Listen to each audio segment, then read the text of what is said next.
ओम श्री गणेशाय नमः। श्रीमात्से महापुराणे षड्शीत्यधिकद्विशततमोऽध्याय। मत्स्य उवाच अथात सम्प्रवक्ष्यामि महादानमनुत्तमम्। महाकल्पलता नाम महापातकनाशनं पुण्यां तिथिमथा साध्य कृत्वा ब्राह्मणवाचनं श्रुत्वमण्डपसंभारभूषणाच्छादनात्तिकं तुलापुरुषवत् कुर्याल्लोकेश वाहनं बुधा चामी कर्मयि कुर्यादशकल्पता समा। नानापुष्पफलोपेता नानाशुक्लविभूषिता विद्याधर सुरपर्णानामिथुनैरूपशोभिता पुष्पाण्यादितसुभिसिद्धे फलानि च विहङ्गमे लोकपालानुकारिण्ये कर्तव्यास्तासु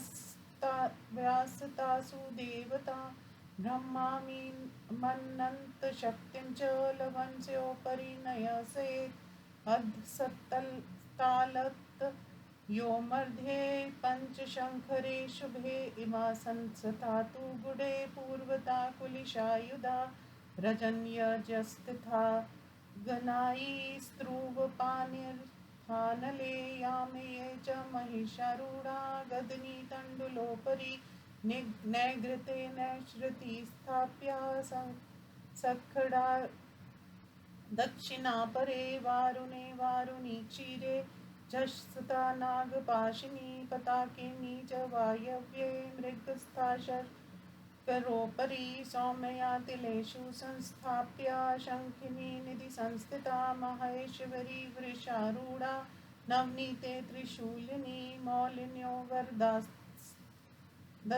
कृत्वा बालकान्विता शक्तया पञ्चफलादूर्ध्वमाससहस्रात् पकल्पयेत् सर्वासामुपरि स्थाप्यं पञ्चवर्णं वितानकं धेनवो दशकुम्भाक्ष वस्त्रयुग्मानि चैव हि मध्यमे देतु गुरुवेरिति भयोऽनन्यास्तथैव च ततो मङ्गलशब्देन स्नातशुक्लाम्बरो बुधा त्रिप्रदक्षिणमावृत्य मन्त्रमेतमुदीरयेत् नमो नमः पापविनाशिनिभ्यो ब्रह्माण्डलोकेक्षरपालिन्यभ्य आशंसिताधिक्यफलप्रदाभ्यो दिग्भयस्था कल्पलतावधूभय इति सकलदिङ् न प्रदानं भव्यभयसूदनकारी य करोति अभिमतफलदेश नागलोके वसति पितामहत्सवरानि त्रिशतं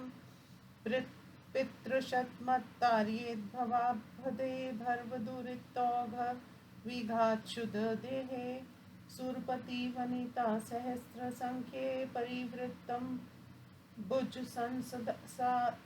संसदाभिवन्धया इति विधानमिदं दिग्नाना कनकल्पलताविनी वेदकं पठति समर्तिः तथेक्षते स पद्मेति पुंदर सेवितम् इति श्रीमात्से महापुराणे महादानानुकीर्तने कनकल्पलता प्रदान विधि नाम षड्शीतधिकद्विशततमोऽध्याय। हिंदी अनुवाद।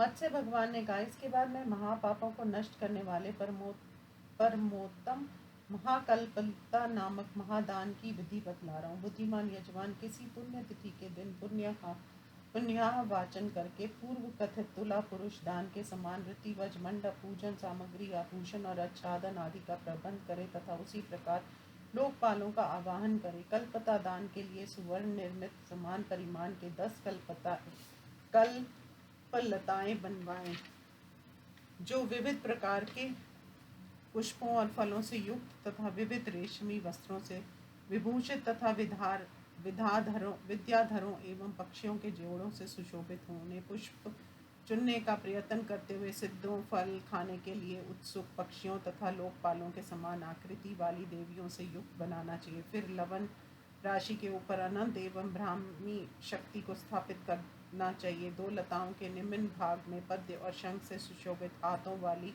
उन दोनों मंगलमयी देवियों को चित्रित करे। पूर्व दिशा में गुड़ के ऊपर कुल्लिश का अस्त्र धारण किए हुए हाथी पर विराजमान इंद्राणी को अग्निकोण में हल्दी चूर्ण पर स्त्रुवा हाथ में लिए हुए बकरे पर सवार अग्नाई को दक्षिण दिशा में तंडुल पर महिषारूढ़ गदा धारण किए हुए यमी को नैऋत्य को कोण में घृत के ऊपर खड्ग सहित नैऋति को पश्चिम दिशा में दुखद पर नागपाश धारण किए हुए मत्स्य पर आरूढ़ वारुणी को वायव्य कोण में शर्क करा के ऊपर मृगारूढ़ पताका लिए हुए पताकिनी वायवी को उत्तर दिशा में तिलों पर निध सहित शंख लिए हुए कौबेरी को तथा ईशान कोण में मक्खन की राशि पर नंदी पर आरूढ़ त्रिशूल धारण किए हुए माहेश्वरी शक्ति ईशानी को स्थापित करना चाहिए। उसी प्रकार वहाँ केश मुकुट धारण करने वाली वरदायिनी देवियों को भी बालकों के साथ स्थापित करना चाहिए। उन्हें अपनी शक्ति के अनुसार 5 पल सोने से ऊपर 1000 पल तक का बनवाना चाहिए। इन सभी के ऊपर पचरंगा वितान तानना चाहिए। फिर 10 गौ 10 कलश तथा 2 वस्त्रों का दान देना चाहिए। इनमें से 2 मध्यम लताओं को गुरु को तथा अन्य रीतिवजों को देना चाहिए। तत्पश्चात बुद्धिमान यजमान को मांगलिक शब्दों के साथ स्नान करने के बाद श्वेत वस्त्र धारण कर इन कल्पलताओं की 3 प्रदक्षिणा कर इस भाव के मंत्र का उच्चारण करना चाहिए। जो पाप विनाशिनी ब्रह्मांड एवं लोकेश्वरों का पालन करने वाली तथा याचकों को अभिलाषा से भी अधिक फल प्रदान करने वाली है, उन कल्पलता वधुओं तथा दिग वधुओं को बारंबार नमस्कार। इस प्रकार जो पुरुष भय को हरण करने वाले संपूर्ण दिगन्नाओं के दान को करता है, वह अभीष्ट फलदायी नागलोक में ब्रह्मा के 30 वर्षों तक निवास करता है तथा सैकड़ों पितरों को भव सागर से तार देता है। वह संसारिक पाप समूह के नष्ट हो जाने से विशुद्ध शरीर होकर हजारों देवगणों से सुशोभित ब्रह्मा के लोक में अभिवंदनीय होता है। इस प्रकार दिग्नाओं के तथा कनक कल्पलता के दान की विधि को जो पढ़ता स्मरण करता या देखता है, वह इंद्र द्वारा सेवित पद को प्राप्त करता है। इस प्रकार श्रीमत्स्य महापुराण में महादान वर्णन प्रसंग में कनक कल्पलता प्रदान विधि नामक 286वां अध्याय संपूर्ण हुआ। ओम नमः शिवाय।